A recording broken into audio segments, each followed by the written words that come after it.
ఇప్పుడు అందరూ స్కాట్లాండ్కి వెళ్ళాలని ఆశిస్తున్నారు. కానీ ఒకప్పుడట స్కాట్లాండ్ అంతా స్లమ్ ఏరియానట. అటువంటి స్లమ్ ఏరియాని చూసి జాన్ నాక్స్ అన్న భక్తుడు కన్నీరు కార్చాడట.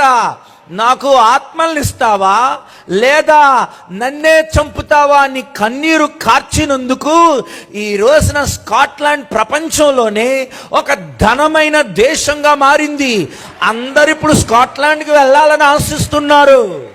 ఎందుకు అనుకుంటున్నారు? ఎంతో మంది భక్తులు కన్నీరు కార్చారు. ఇంగ్లాండ్ కోసం, యుఎస్ఏ కోసం, స్కాట్లాండ్ కోసం, ఆస్ట్రేలియా, న్యూజిలాండ్ కోసం ఇప్పుడు అందరూ వెళ్ళాలని చూస్తున్నారే. ఆ దేశాల కోసం కన్నీరు కార్చిన భక్తులు ఉన్నారు. కాబట్టే ఈ రోజున అలాగున్నది. మన దేశాన్ని చూసి తిట్టుకుంటున్నామా?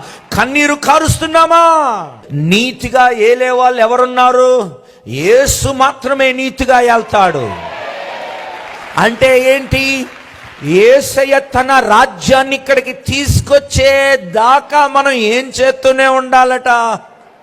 ఏడవాలట. మనకి ఉద్యోగం వచ్చిన తర్వాత ఏడు పాపే వాళ్ళగా ఉండకూడదు.